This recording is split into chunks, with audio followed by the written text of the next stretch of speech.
Hey, we're back for another episode of the Libby Delusion podcast.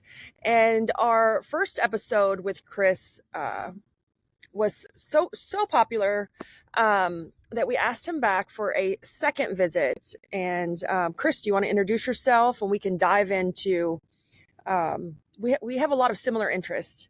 If you didn't hear the first episode, I would go back and listen to that one. But Chris, go ahead and introduce yourself. Your introduction will be different this time. Sure, it will be. Yeah. Mm-hmm. Thank you very much for having me on again. So I'm Chris Schwab. I'm just a small local business owner. I started running a cleaning company about 10 years ago, and I figured out how to run it remotely. So I took my business based in Washington, D.C., and I started to run it from Japan so I could go be with my wife. And these past 10 years, I've been building remote businesses and remote teams for myself, but also for other people in the house cleaning industry primarily. So I've run a cleaning company, I've acquired some, sold some, and I've also ran a virtual assistant agency dedicated specifically to the cleaning industry, which helps people onboard VAs, but also teaches them how to delegate and how to get out of the day-to-day and into a more balanced business and a more balanced life. So there's a few different themes that I work with people on around balance, around delegation, around automation. Today, we're going to be talking a little bit about systems, but those are some of the themes and things that I'm known for is the whole remote cleaning business thing, if you will. So that's me. In full disclosure, this podcast we're doing, there's been a bit of a shift since our last conversation with Libby. I've actually exited one of my cleaning companies as well as my virtual assistant agency over the past few months. So I'm a little bit of an in-betweener right now between projects. So I love that. Before we kind of get started into the simple systems, what you're up to, I want to know, how does it feel when you sell a business?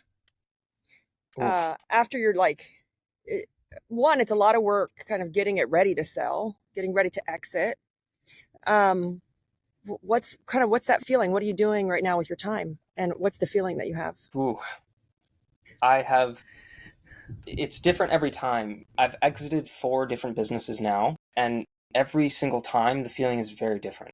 The first time that you do it, even if it's very casual between friends, is extremely stressful because it's a very large legal deal and there's a lot of ways things that can go wrong. I'm a very organized guy, so I made detailed checklists for every stage of the buying process, every stage of the transition process, every part of the deal, and I basically did it for the buyers each time. But there's a lot of anxiety that comes with that the first time, just because it's like anything, right? It's like trying a new sport for the first time. You know you're going to suck at it. So there's a lot of kind of free-floating emotion. I would say there's a big mix of anxiety, excitement, and wondering what you're going to do with your time. So in my case, I didn't have to wonder what I had to do with my time until I just sold my VA agency back in April, because I always had another business to fall back on where I would default to spending my time to that thing. Now I just have a small consulting business, and suddenly I'm finding out how lazy I am because I'm not managing a team anymore. I'm learning that internal motivation has to come again, right? External motivation, There's problems, there's fires you have to deal with. You're just in business owner mode when you have a team. But when you go back to a business of one, it's all internal again. So for me right now, what I'm feeling is like I need a kick in the butt to go and earn some money, right? So it feels really good. It feels like a major accomplishment, but it does feel like I have to do something again now. I don't want to sit and twiddle my thumbs is kind of how I feel. Yeah. I was in SAS Academy for a long time, and SAS Academy is Dan Martell's mastermind group. And the whole basis around it was called the ideal exit. And I really I was like, I'm not selling my business. That's the kind of the mentality I had at the beginning. But the more time I spent inside of SAS Academy, I learned that if you set up your business with the ideal exit in mind, you actually have a really great running business. And so I don't want to sell any of my businesses, but I'm kind of always thinking that in the back of my mind now, like making sure that it's all set up with the ideal exit in mind. And before we started talking, I loved what you said about, you've had multiple businesses, and when you start one, you always start one with a like an end goal in mind, whether that's to like help you buy a house or, something personal that's going to help kind of contribute. I think that gives you that motivation to um, get that kick in the butt that you're Sure. looking for. If I may add something onto that, which is something that's not maybe talked about so much in terms of selling your business, is loss of identity. So I've found my identity lost kind of two different times in my business journey. One exit, one not. The first time was when I moved to Japan. I'd actually started my cleaning company with the specific goal of having a remote business so that I could then move to a different country and then be with my wife and earn an income. Um, I achieved that, but when I achieved that, I didn't set a new long-term goal in mind for my cleaning business for a couple years. And at that time, it languished because I've grown sizable companies. I feel comfortable saying that, but I've never been profit focused as a number one priority type of guy. It's very important, but it's always like priority number 2 or 3. And so for me, when I had achieved this major goal, I'd actually stopped growing my business because I'd lost all the motivation because I'd achieved the goal. I didn't set any new goal. And this languishing period lasted a couple of years before I figured it out and before I added a new goal that I actually emotionally connected to with the cleaning business, right? And then it started to grow again, and then it started to come back. But I also found the same thing when I exited my businesses, is that I found a loss of meaning and identity because I'd so tightly wound my identity and my brand and what I am and who I am to those businesses that exiting out of them was a weird feeling because you're still in that view of yourself, even though you're no longer the owner. So this is something that I found with exiting the businesses too. It's not a bad thing. It's just an adjustment to a different period of your life, but it's an intense feeling at times where you go, whoa, I'm not the owner of my own team anymore. Who am I? So just something to add on. Yeah, I love that topic. We were fortunate enough to have, I believe his last name is Campbell, Patrick Campbell, come and talk to us. He was the prior owner of Paddle. And if you don't know what Paddle is, it is kind of like Stripe, but for SaaS companies. And he had an ideal exit. The amount of money was just astronomical that he got. But even with all that money, he showed us a lifeline of his loss of identity and how it happened when he sold Paddle. And like there was no amount of money that was gonna like all of a sudden like you're an expert and everybody wants to like is congratulating you and then then you're like all of a sudden people are turning to you for money, and then he just went through the whole timeline, and that was one of his biggest things was the loss of identity that he went through, because then he's like, I didn't have anything to do. And you think you're gonna like go do these things like a vacation or like I'm gonna go backpack across Europe, and he's like, but it all ends really fast. Yeah, it does. And then you're just back like, what do I do? And then I saw a speaker talk about this topic, and they said like the majority of exits, most entrepreneurs go start another business. It's some crazy thing like 98% of people who sell or exit start another business because they can't just be still. Yeah, Yeah. it's so true. And it's something that what you just said is actually what's internally going on with my mind right now is what I want to do. A big part of what I talk about with people, and I'm trying to take my own medicine here right now, is about work-life balance. It's about meaning in your life. It's about the other things that your business facilitates. Because often as entrepreneurs, our business becomes our entire life. And when we look back 5 years later, we've lost friendships, we've lost hobbies, we've lost everything else except business often. This is very common. And when you are in a period between businesses, it's a special moment where you can reevaluate and you can readjust what you want a new business to be. So you might go off and start a new business, but if you can pause before you do that, it's a very powerful moment where you can reorient the way that you exist in the world and what you want out of your life in totality, rather than just what you want out of entrepreneurship. So it's interesting to hear Patrick talking about that too, because it sounds like we're going through the same journey there. Yeah. So let's talk about you sold it. I want to lead back to the original reason that we scheduled this call with each other was the simple systems, right? Simple, scalable systems, micro playbooks, as I call it. Do you feel that like the way you structured your business, the simple systems at scale helped you, one, get more money for your business, and then also exit that business or make the business more valuable, which is get more money. But I want to dive into what's your version of a simple system? How can you help? So many people cannot comprehend it. Yeah. There's this comprehension, like people will send me like a playbook. They're like, "Could you look at the playbook?" I'm like, "No, it's 15 pages long. It's It's much. too Yeah, it's long. Not gonna read it." Yeah. So I'd love to know how before we segue into that simple systems, how's it helped you exit those businesses? a lot to say. I'm a talker. I'll try and keep it short. Um, so I'll work backwards. Okay, so how did it help me sell the businesses? When listed each of my businesses for sale, I had already a process for everything in place. It was not a long multi-step process, but it was a clear, repeatable process that was either done by a machine or a person that gave a consistent result. That's all you need. You don't need some 100 multi-step decision tree system. Like that's just an unimaginable thing that like a giant corporation needs. But a small local business doing less than a couple $1 million does not need any sort of complexity beyond a few steps. Um, so I had a simple checklist basically for each area of the business that was repeatable, that was packaged up in a confidential information memorandum, which you can send to a buyer once they've signed an NDA with you and sent you a letter of intent. You can start to give them more specifics on their business because they want to start to do their due diligence. Well, I had pre-packaged a lot of that so that they could view it right away. They could see that the marketing jargon that I was using to market my business for sale actually had depth behind it.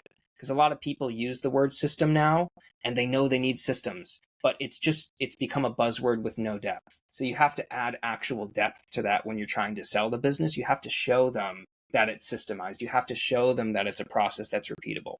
And you have to show them that it's easy to understand. Because if it's complex, they're going to get scared from that and think that when they transition as the owner, they can't handle it all. So you have to make it easy to understand and repeatable for the new person transitioning in.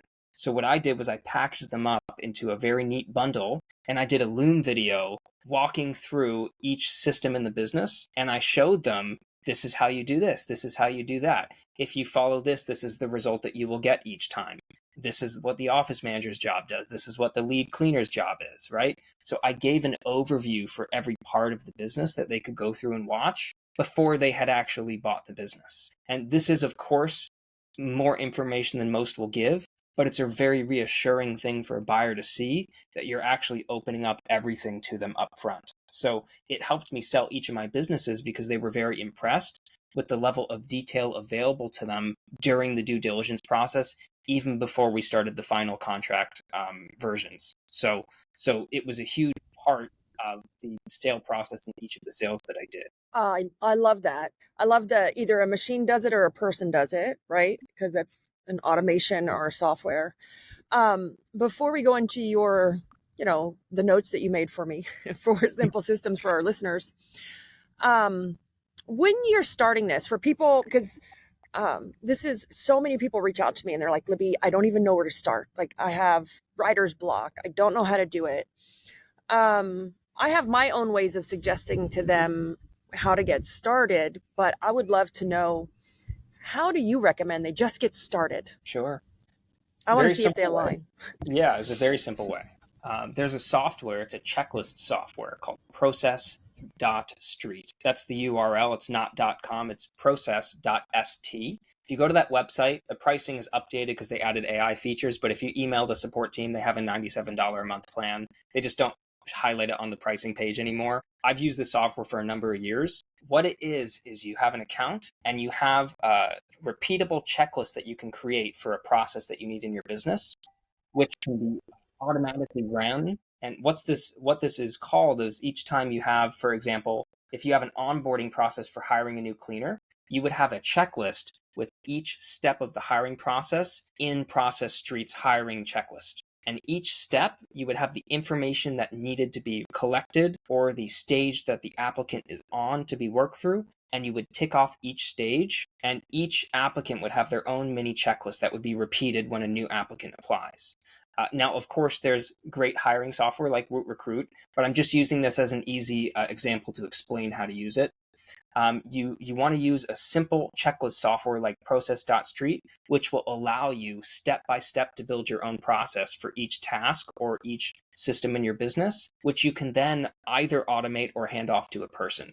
But this is a very good, simple starting step, is to use a checklist software rather than an automation tool where you have to play around with Zapier and you have to play around with a bunch of software code, but to use a simple checklist software instead, where you build it as you go along, and then you can improve it later on if you want.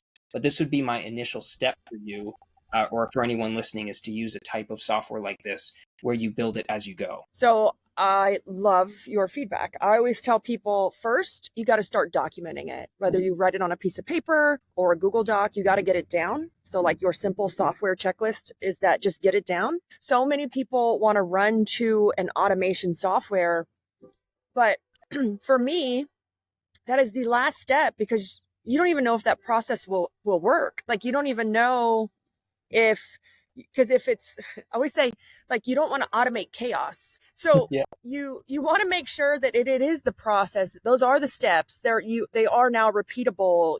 You've done it. It's kind of like, in software, it's oh my gosh, I forgot. There's a train going by, so we can hear the train. I'm definitely in the country.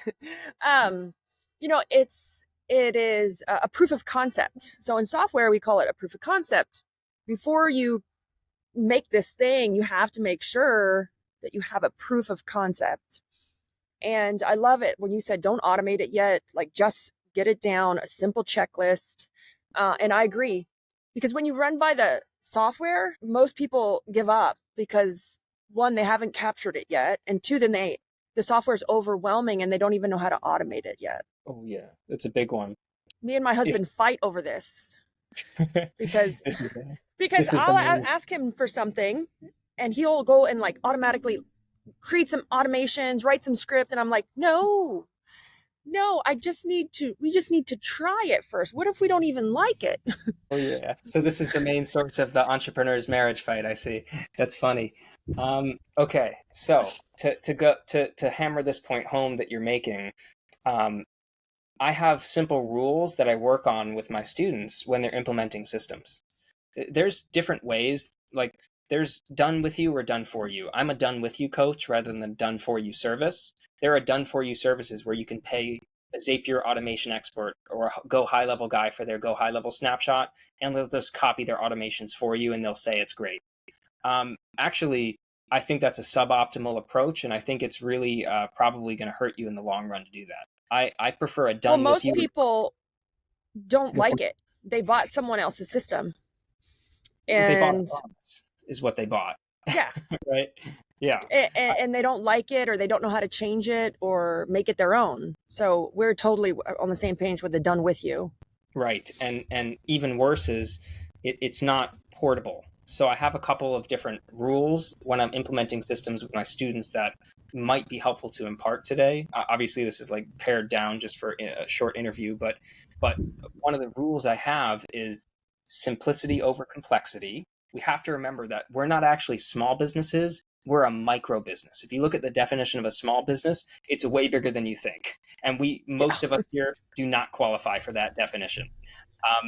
It's up to something like 500 employees, right? So I forget exactly what it is, but it's like way bigger than us. We have to remember we're a micro business. We don't need a complex system for literally anything in our businesses until you're up to mid seven figures. A multi-step process, yes, but a complex system you absolutely do not need. Most simple processes that you can write down and follow directions on, or simple automations, are sufficient. So you want to avoid the systems optimization trap that I see a lot of marketers marketing to business owners in our Facebook groups here, saying, I'm a high level expert. I have all this knowledge. If you pay me $1,500, I'll set up this great thing for you. I would I don't want to like throw anyone under the bus here, but I would urge against doing that at first. So keeping it simple and taking well, I'm in Japan, so I kind of think of a craftsman mindset here, but taking a Japanese craftsman type of approach to building your systems one by one, rather than like a systems engineer type of approach where you're trying to optimize everything. That's the type of That's approach my husband. Yeah. Systems engineer. He's an engineer. I'm like, oh, you just described That's my why. husband. Yeah, that explains it. He's coming from a different world. So one of the rules is really just simplicity over complexity, and the other is portability is paramount. So when you buy someone else's system or you buy into their ecosystem, whether that's a booking software or something else, it's not portable. Often you can't take it with you. You can't export your contacts or your questions or your automations. You have to build it from scratch when you want to take it with you. So having your processes written down, having that information stored on your server somewhere is paramount to your business's survivability. There are entire softwares, like, not to name names, but there was a booking software a couple months ago that was down almost for weeks, that crushed people's businesses. Yes. And these are people running multi-million-dollar companies. They were at this booking software's mercy, losing tens of thousands of dollars a week in revenue because their system wasn't portable. So having a portable written down checklist, it doesn't have to be Process Street. That's just the tool I mentioned on the call. But having your system be portable such that you can take it with you and very quickly set it up in another software is crucial as a security measure for your business's sustainability. And this is something that people don't think about a lot because you only typically change a system or a software once every few years. But when you need to change it, you have got to be able to actually get out of the ecosystem that you're in and into the new one safely. So portability is a crucial rule to keep in mind when you're setting up your system. I have so much feedback on that whole topic. I felt so bad for my, like, our cleaning business industry peers when that happened. And they were just paralyzed. Like, I have a great friend, I coach her. She's just like, Libby, I don't know what to do. And like, we helped build something out. Like, I gave her some tips and she built something out on Trello that worked for her. Luckily, she could get in and export everything in between it being down to even just get her customers' contact information. You know, that, and as a software owner, like, you can't first, like, I don't even know what they did. I don't even want to get into it. But as a cleaning business owner, we're held hostage by software sometimes. And I love this topic. We learned it back when the hurricane hit us. Because we didn't even have enough internet to upload our CRM, we learned to start downloading exports of our customers as a protocol so that we at least had access to our own customer list if something happened. So it was the opposite side. It was like a natural disaster. I didn't have enough internet to upload my software because it was heavy, my CRM, but we could communicate through email. But if you don't have their emails, then it does you no good. So it wasn't the software's fault. For us, it was, we didn't have proper internet when Hurricane Ian hit us. They had to bring in those towers and it was very minimal internet. And so, you know, for me, that's one of my rules too. All of my simple systems, micro playbooks, are housed in our own software that we built, that we own. I don't resell it. And I've really been drawn to Google Workspace more and more because they now have the app script that you can create your own automations, very simple. It's a little bit more for a backup, for storage, for things, for like, because I even learned my lesson with my CRM. We had all of our email copy in there, but then like, what if you want to move that, like you said, move that process over? So we have duplicates of everything in Google Workspace backed up of all of our like reels, like the TikTok thing. This is not even a system, but when TikTok went down, so many of our cleaning friends had housed all of their trainings on TikToks and they were losing their minds. They were like, oh my God, what am I going to do? I'm like, all of our reels and copy are backed up in Google Drive and organized in a spreadsheet. Way to do it. Yep. Everything in two places.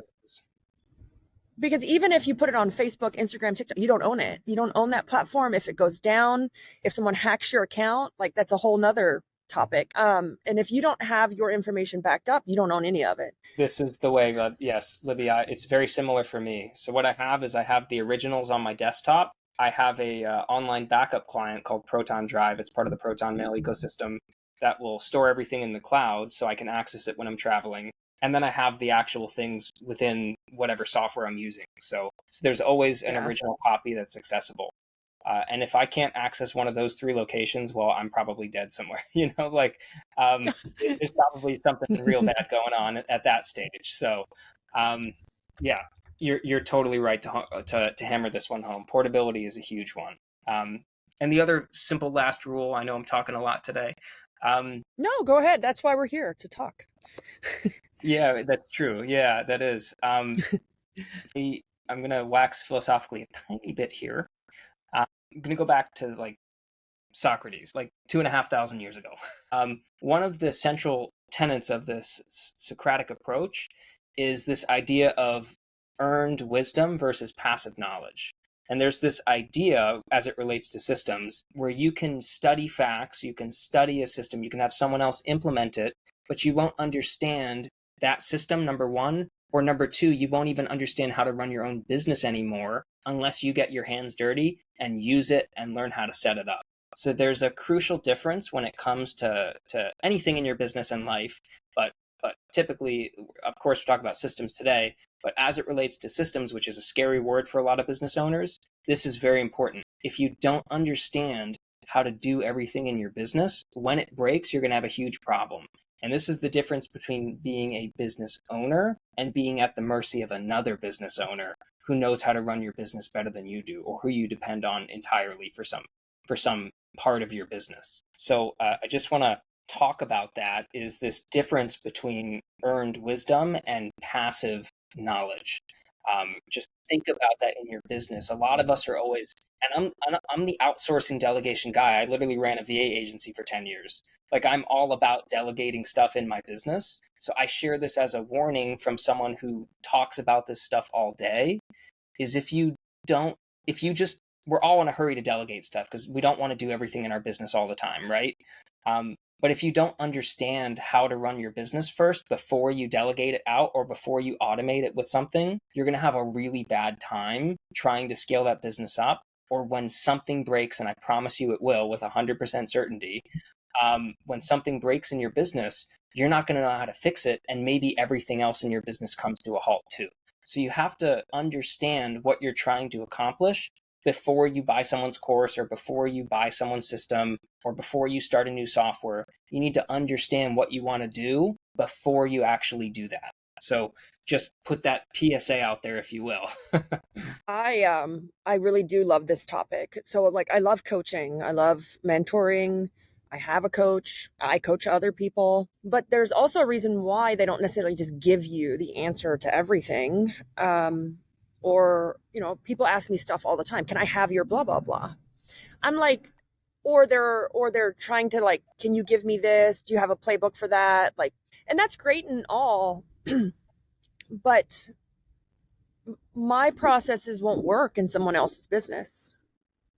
Yes. It's my business. It's my way of thinking. It's my way of my experience through that. Now, they can be altered and edited and adjusted, but I think that where we see a lot of businesses stall or business owners get frustrated is that they're looking for the easy way out. Like, can I just buy the solution? And I'll be honest, I try to do that too sometimes.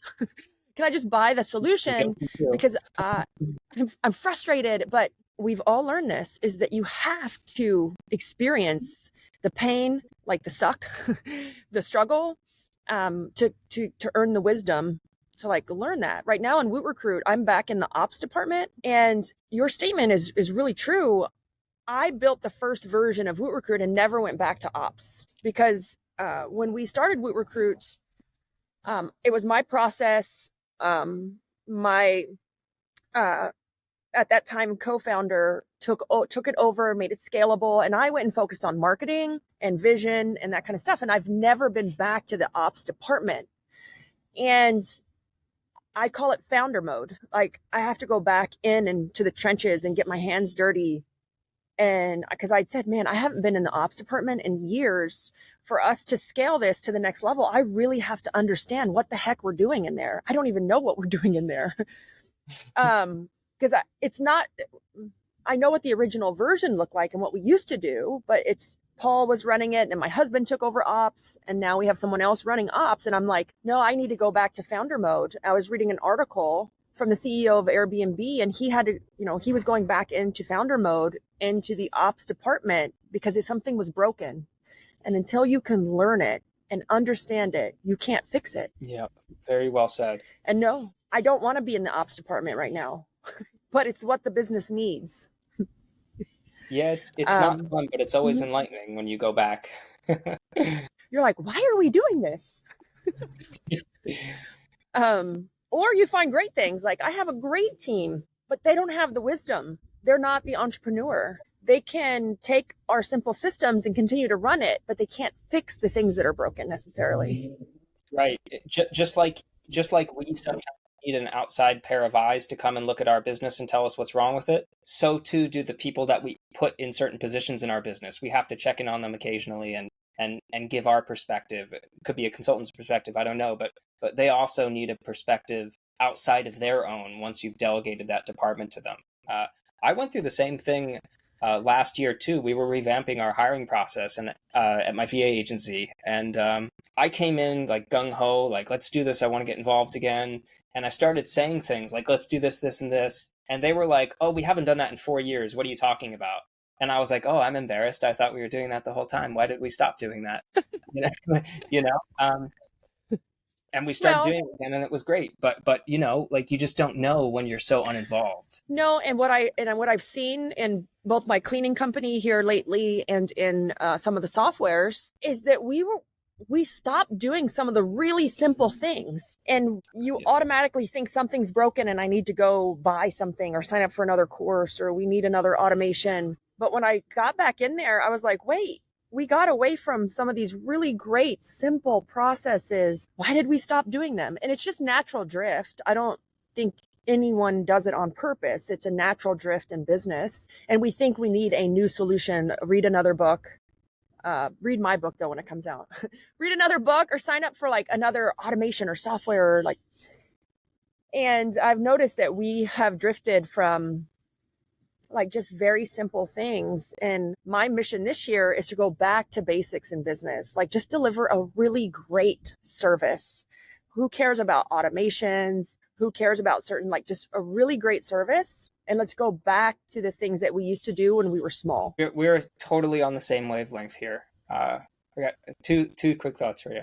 So if I may coach the coach for 5 seconds, I like what you said. We're talking really about the difference between getting results versus feeling productive. We as business owners like to feel busy and productive, but we need to remind ourselves that the important thing is to get the results, right? So that's the first thought. Second one was just, Libya, we are totally on the same page here. Like this is the exact same direction that I'm going in my coaching and the way that I teach people and impart knowledge to them. I used to do like walkthroughs and set it up for them and show them how to use it. But now it's really like a teaching tool, and we will get there and they will learn so much more along the way.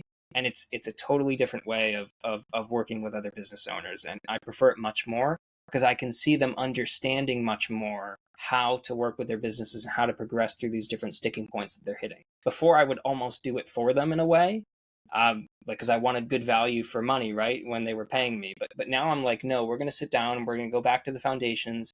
And I know this is your goal to go remote in 3 months, but we're going to spend the next 3 months working on your foundations, and then maybe we'll talk about that. Like I will bring them back to really basic stuff and work on this for a long time sometimes, but you can literally see every month this person evolving, and it's a wonderful thing to see. And I love that topic. I think, and I didn't have a core understanding of this until a few years ago, is that there's all kinds of coaching, but in business there's really 3 types of coaching. There is the business model, right?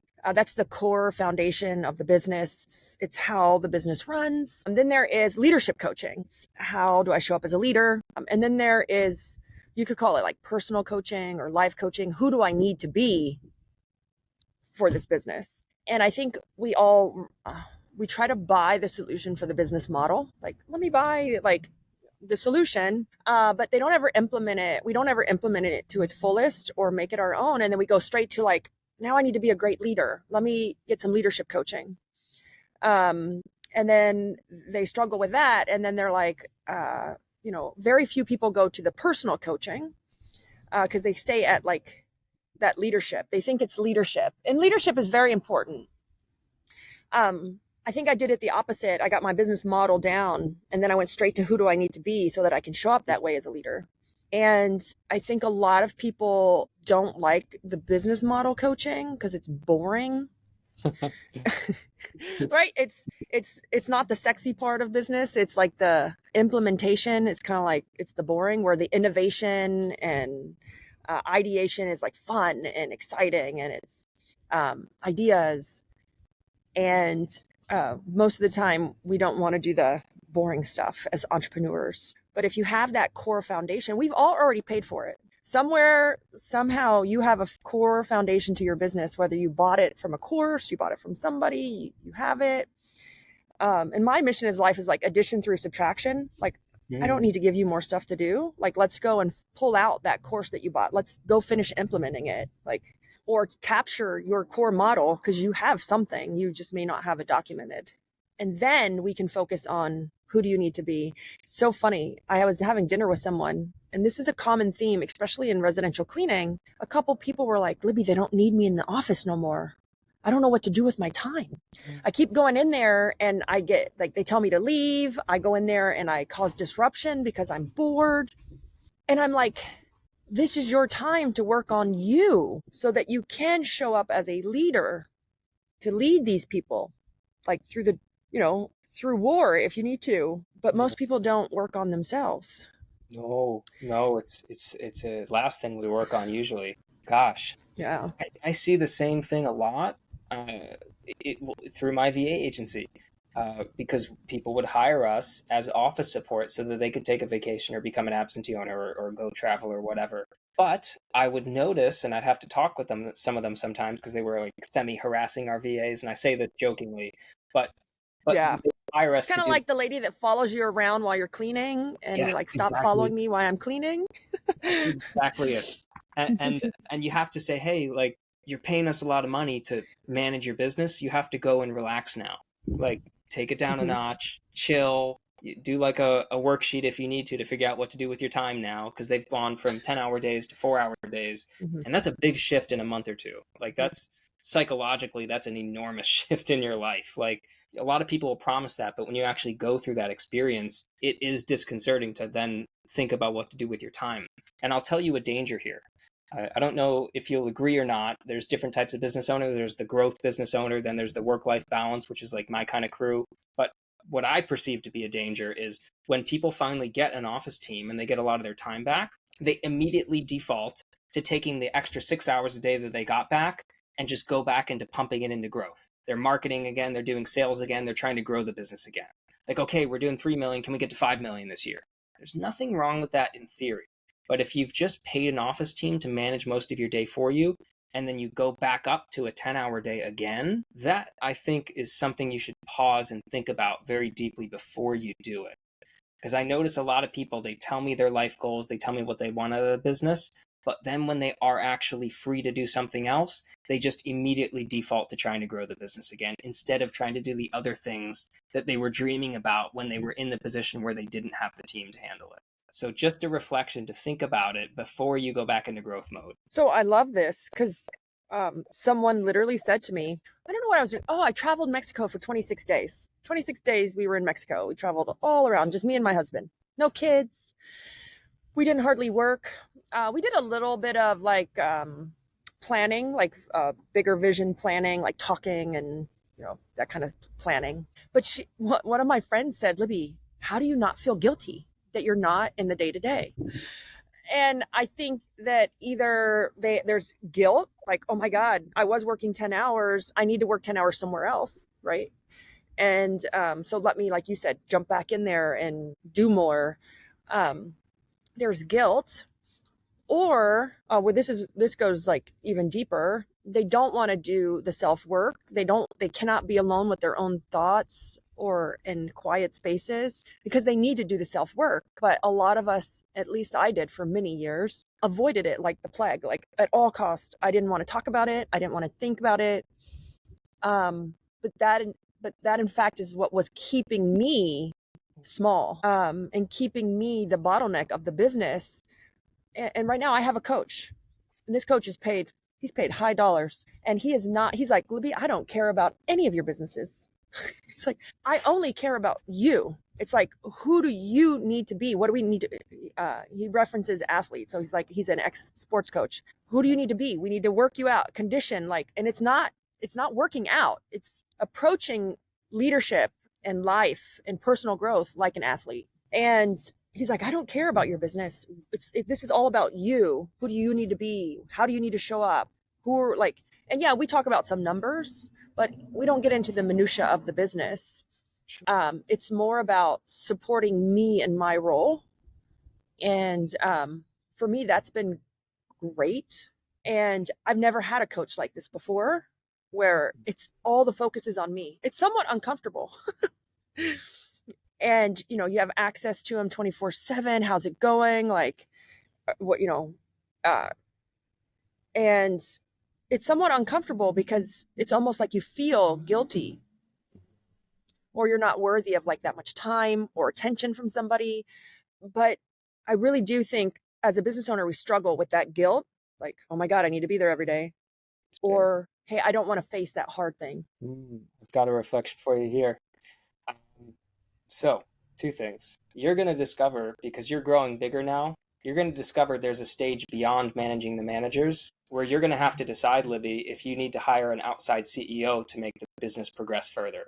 This is the last bottleneck for business owners who want to continue down the growth path like forever until they have a huge exit, is they need to learn that they're not even the right person to be CEO anymore.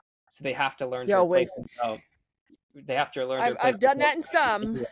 Oh, okay. Yeah. So you've been through, and then, because that's a big psychological one. And then we've been through that. And then yesterday we talked about hiring myself a chief of staff for Libby. That's great. Yeah.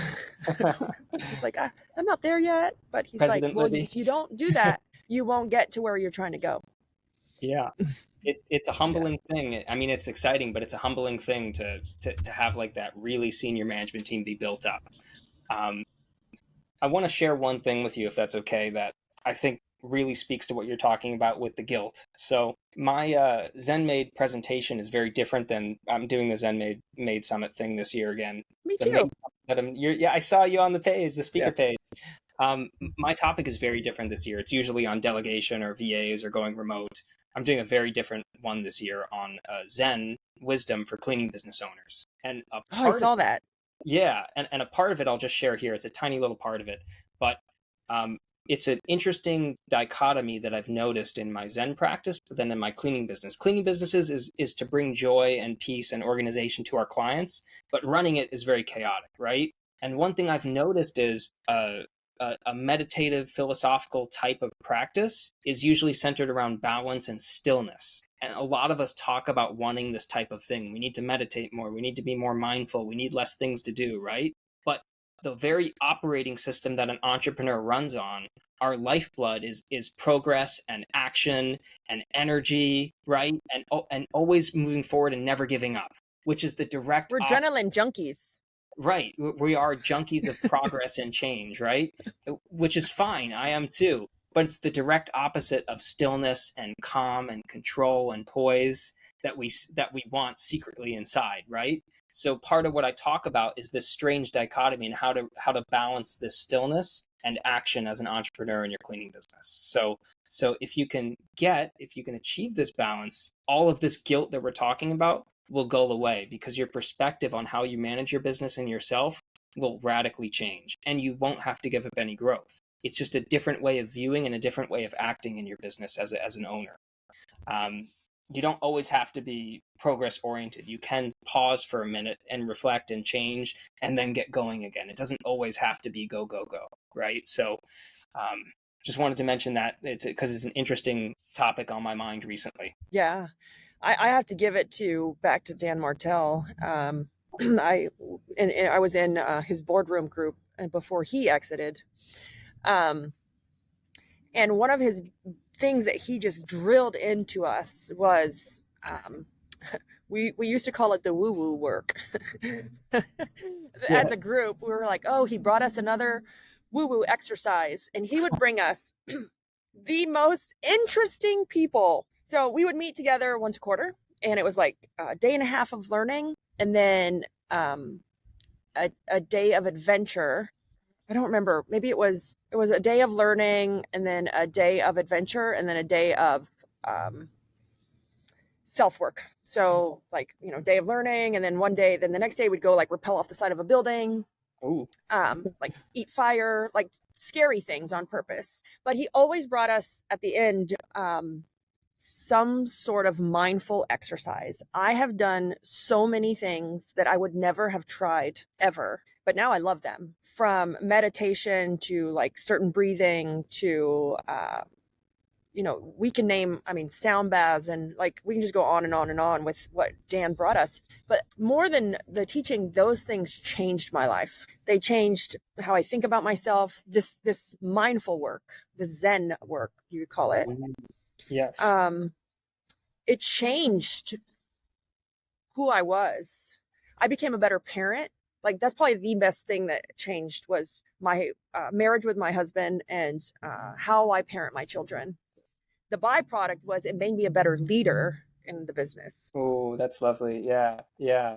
You brought it right back to personal. Ah, that's very cool. I've heard a lot. I've never worked with him, but I've heard a lot about Dan Martell over the years. So, Well, I think. he exited. He's out. He doesn't do it no more. Oh, he's gone. Okay. I may be Yeah. remembering incorrectly. I think Amar might have been in that for a while, wasn't he? Yeah. Okay. Yeah, Armar was in SAS Academy, and then he had another level called Boardroom, which is where we did the learning scary woo woo stuff. Oh, okay. Okay, got it. So that's the why. Yeah. The way he's the way he is. I see. That explains a lot. Yeah. But yeah, Amar was in SAS Academy. That's where I got to know Amar on a personal level, because we would go to the SAS Academy learnings and see. I met his team and him a few times. I've since exited. I'm on a different journey this year. I'm trying to stop learning. Not because I know everything. I think we have seasons in our life of like learning and resting and like implementation or doing. And I'm in the season of doing. I have spent years and years and years learning, consuming content. We're like digital junkies. And it's my turn to actually take action, like do the things that I've put off, implement the things I've learned, and actually like see execution and progress, not necessarily growth, but see the like progress and implementation of the things that we've learned. Mm-hmm. I love it. And what you'll discover, even if the number doesn't grow, is there's this concept of hidden progress, which is kind of happening behind the scenes too. Like if you're working out, sometimes you're stuck on the same number of reps and weight if you're weightlifting, but there's actually a lot of progress happening in the background. Your neuromuscular system's becoming more efficient, your form is getting better. All of this stuff is actually improving, but you can't see it. So I bet what you'll be finding is a lot of stuff is happening in the background. It might just not show immediately, and then suddenly it's all going to come together. The first thing we've noticed is culture. Like our team is amazing. It's been absolutely amazing because you're involved a little bit more. Like you're implementing, and then you're delegating it to people. And I'm seeing people in our team rise up that I was like, oh my God, I could have got this done 10 times faster. If you would have, taken action, made it a priority, and then coached certain team members through like, hey, we're going to create an app for this software and you're going to run it. And here's how we're going to do it. And they got it done 500 times faster than I would have ever, like, if I would have kept leading it. How validating is that? Yeah.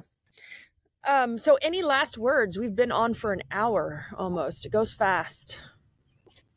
I apologize. No, I threw us down a few different pathways here. I don't know. So what's next for you then? Sure. Two things are next for me. Family life is starting. So be more on that soon. No announcements yet.